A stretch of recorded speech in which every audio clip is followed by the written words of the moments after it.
Champions know adversity. It's coded in their DNA.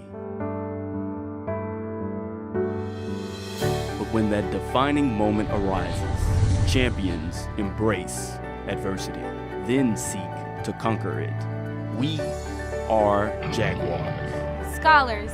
Warriors. Family. Champions. And this is Southern.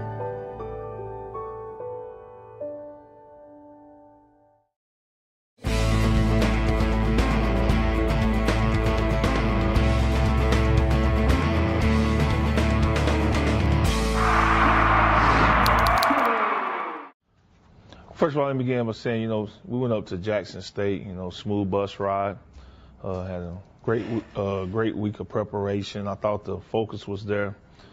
Got into the hotel, guys kicked back a little bit, and then Saturday, when we got into that team meal, pregame meal on Saturday, I could sense that, it was something about these guys that was go play their hearts out. And when we got out to the stadium and when we pulled up, I think the guys were like, this is why you come to Southern. The atmosphere was electric.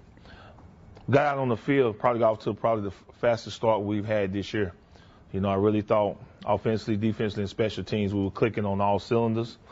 We played about 28 minutes of a half that we probably would have considered a perfect half of football. We gave up 2 touchdown passes there right before halftime.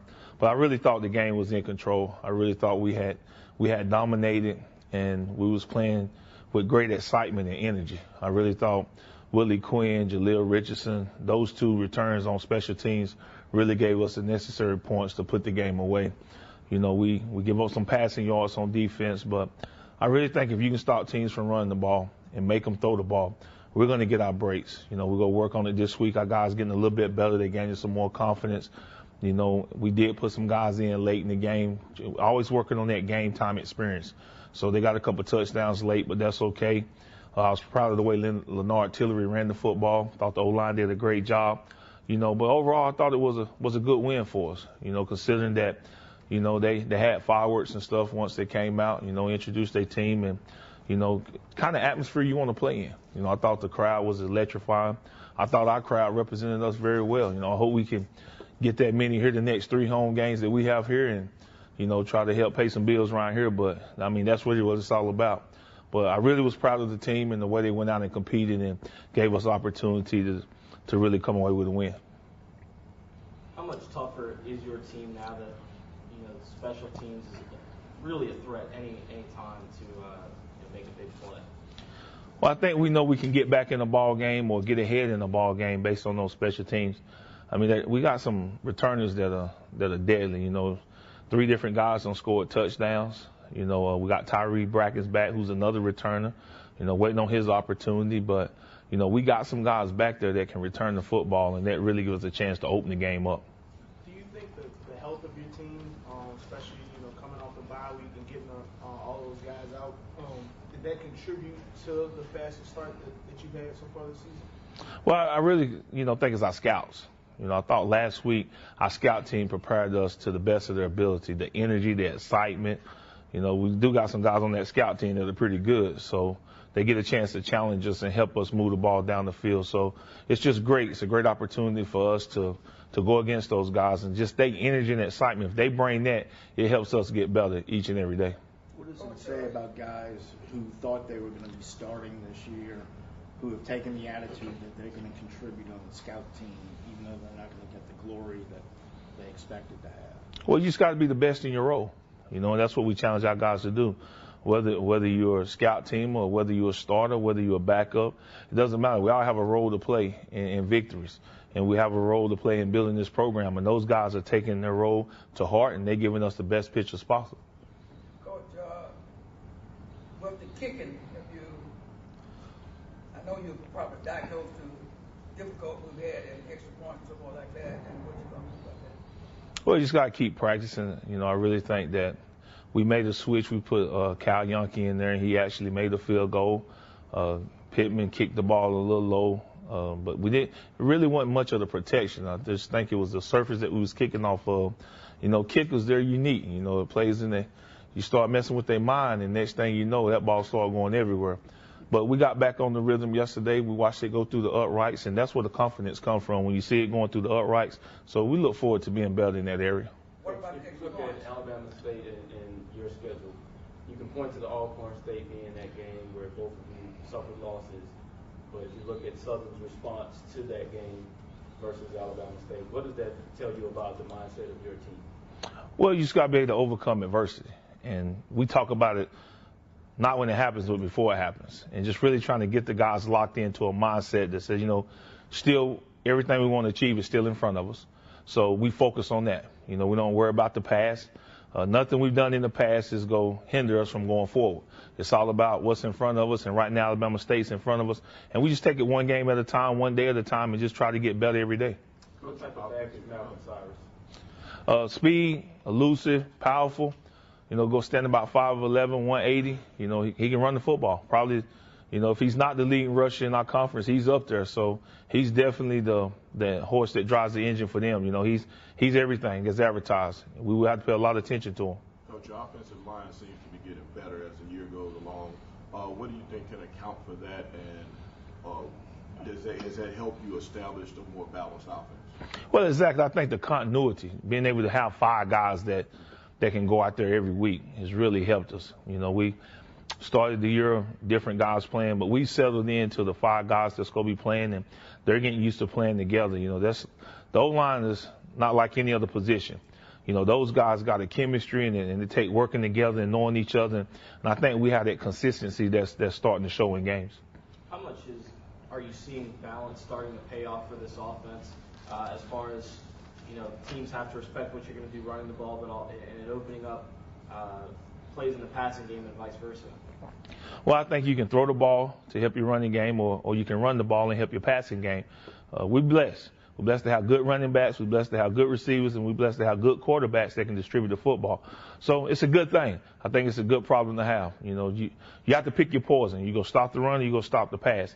And we're doing a good job of taking what the defense is giving us. Deontay McDuffie was ejected from the game for a helmet-to-helmet hit. Is there any word, is he going to be available this week, or will that suspension carry over? No, he was cleared. When we saw it on film, we sent it in, but they've already contacted us and said he's cleared to play this week. Both quarterbacks are playing well. How did you decide who's going to play when? We flip a coin. If it land on heads, we choose one. Land on tails, we choose the other. Really, it's just a rhythm thing. It's all about rhythm, and both of those guys, they bring something unique to the game. So it's we start with Austin, and we start sputtering or something, it's a chance for us to inject shorts and maybe get some excitement, or vice versa. So, the good thing is it's a gut feeling. We don't have a plan that says this guy's going to play, this series. You mentioned rhythm. Shorts came out, led a touchdown drive, and then, series later you switch up and go back to Howard. Then he led us on a touchdown drive. True. So just rhythm, it's gut feeling. I felt like he was going to come in and do the same thing. It's a balancing act. Penalties, really. It's those self-imposed penalties that really got me worried as a coach. The false starts, the 15-yard penalties, where it's no physical penalties. You're going to have some clippings, you're going to have some holdings. Those are physical penalties, but those mindset penalties are the ones that we really harp on as a staff. And we don't like those 15-yard unsportsmanlike penalties. Coach, what is the message you're hoping to convey to your quarterbacks who are pretty evenly matched and in a pretty tight competition with how they conduct themselves off the field and with the penalties? Well, discipline. You're the quarterback, man. You're the face of the program. Everybody got their eyes on you, man. Everybody's watching you, and if you do it, then you have to understand everybody else believe they can do it. Quarterback have to hold himself to a higher standard. It's like that with every football team. You're the face. You touch the ball every play, so everybody want to know what's going on inside your head. So you got to channel all that negative energy into a positivity. You got to learn how to just hand the ball back to the official. Just do the right things. You got to learn how to sit in the first 3 rows of the classroom. You got to learn how to carry yourself the right way. And that's what it's all about, being the quarterback. That's really what it's all about, being on this football team. That discipline carries over. If you start doing those little things off the field, they'll carry over on the field. What's the outlook right now as far as you've got 3 home games in a row, Have you ever been in a position like this where you really got a lot of things in your favor going down the stretch right now? See. Yeah, just a year ago, but the good thing is that, we're at home. You're right. We're at home. We got, a good fan base, just familiar with everything surrounding us.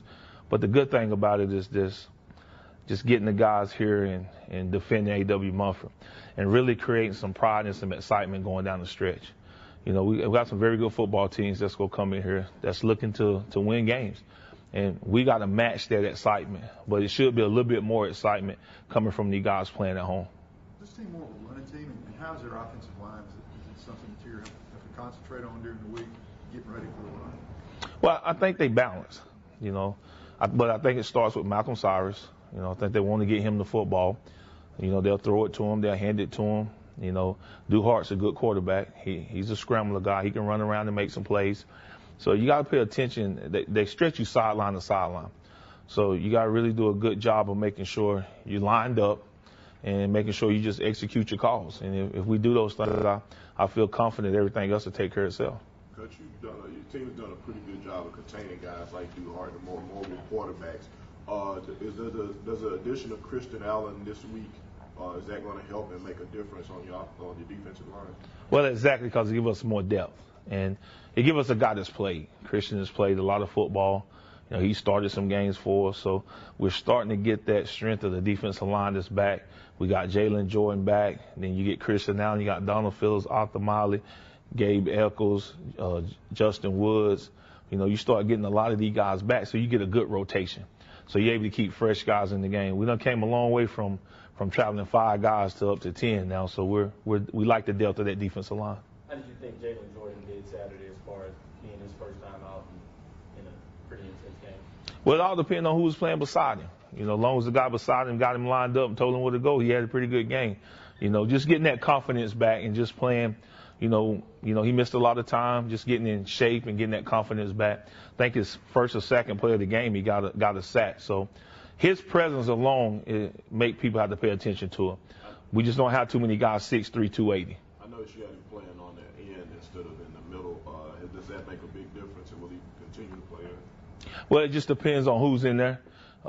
If you got certain guys in there, they just know that if Donald Phillips is in there, then he'll kick out, and Jalen will play the 3, and they can switch it up. These guys are veteran players; they all play all the positions. We keep Miley at end, and we rotate those other guys. So it really gives us a lot of room to rotate some players and get different matchups.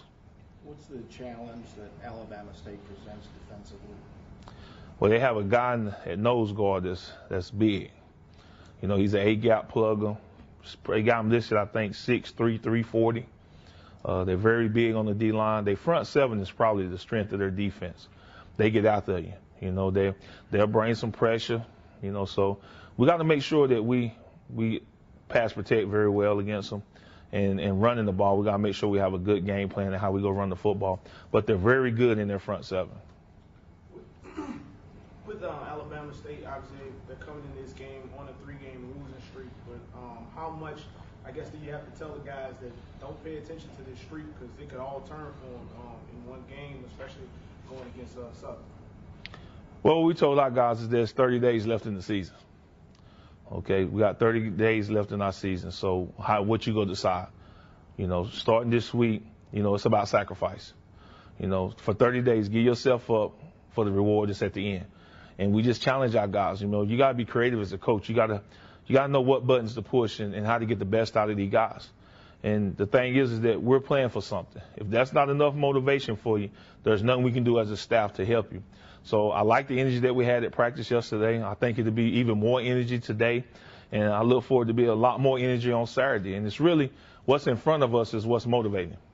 When you apply for this job, are these the things that you envisioned, meaningful football games in late October, November? Because at the time, the team hadn't played in those type of environments. Well, I think when you take over something as a coach and you evaluate it, I think you envision yourself being successful. How much success, you really can't determine that. But I think you have a plan that you put in place and say, if we follow this plan, we'll have a chance to be successful. And that's what we've done as a coaching staff. we mapped out a plan and strategies and put them in place to try to help us get to where we want to go. And that's about having the pieces of that puzzle and put it together and get these guys playing with some confidence and executing those puzzles. We have time for one more question for Coach Odums. You said after the game the other night that the part of the place-kicking problem was that the grass was a lot higher than they practice on. Now that you're home for the next 3, is that not an issue, or are you still trying to adjust to that in practice? It'd be an issue for the visiting team. We used to it. You know, they'll keep pretty good at home. They understand exactly where to put it, and you know, the guy holding knows exactly where to put it down. So that'll be great for us. That'll be a little bit better.